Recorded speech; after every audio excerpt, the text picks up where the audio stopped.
Hi everyone, আজকে দুপুরের খাবার তোমাদের সাথে শেয়ার করতেছি। আজকে প্রথমে নিয়ে নিলাম কাঁঠালের বিচির ভর্তা। এর আগের ভিডিও ক্লিপটা আপনাদের সাথে শেয়ার করতে পারিনি। এবার নিয়ে নিলাম আলুর ভর্তা।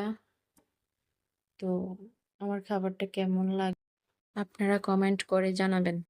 প্রথমে কাঁঠালের বিচির ভর্তা নিয়েছিলাম, ওইটার আরেকটা ভিডিও ক্লিপ আপনাদের সাথে শেয়ার করতে পারিনি। তো আলুর ভর্তাটা খুব মজা হয়েছে। পোড়ামরিচ দিয়ে আলুর ভর্তাটা করেছিলাম। এরই মাঝে একটা কথা বলি, আমার ভিডিওটা যদি আপনাদের ভালো লাগে আমার চ্যানেলটাকে সাবস্ক্রাইব করবেন। যদি আমার ভিডিওটা ভালো লাগে ভিডিওটা পুরো না টেনে আমার সম্পূর্ণ ভিডিওটা দেখবেন। এরপর নিয়ে নিলাম মাছ ভাজা, সেটা হচ্ছে রুই মাছ ভাজি। তারপর নিয়ে নিলাম ডাল আলু ভর্তা।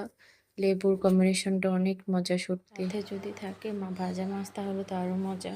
ডাল, ভাজা মাছ, আলুর ভর্তা, লেবু কম্বিনেশনটা সত্যি অনেক মজা। তো আমি আজকেও খুব সিম্পল খাবার নিয়ে আসলাম আপনাদের কাছে। তো এর অনেক ভালো ভিডিও পেতে আরও পাশে থাকতে হবে। আরও সুন্দর সুন্দর ভিডিও নিয়ে আসবো আপনাদের সাথে, মজার খাবার নিয়ে আসবো, আরও অন্যান্য আইটেম। তো আপনাদের ভালো লাগলে কমেন্টে জানাবেন। তো এর মাঝে নিয়ে নিলাম পাঙ্গাস মাছ দিয়ে আলু দিয়ে পটল দিয়ে। এটা হচ্ছে নদীর পাঙ্গাস, আমার কাছে খুব ভালো লাগে। তো আজকে ভিডিওটা এ পর্যন্ত। আল্লাহ হাফেজ।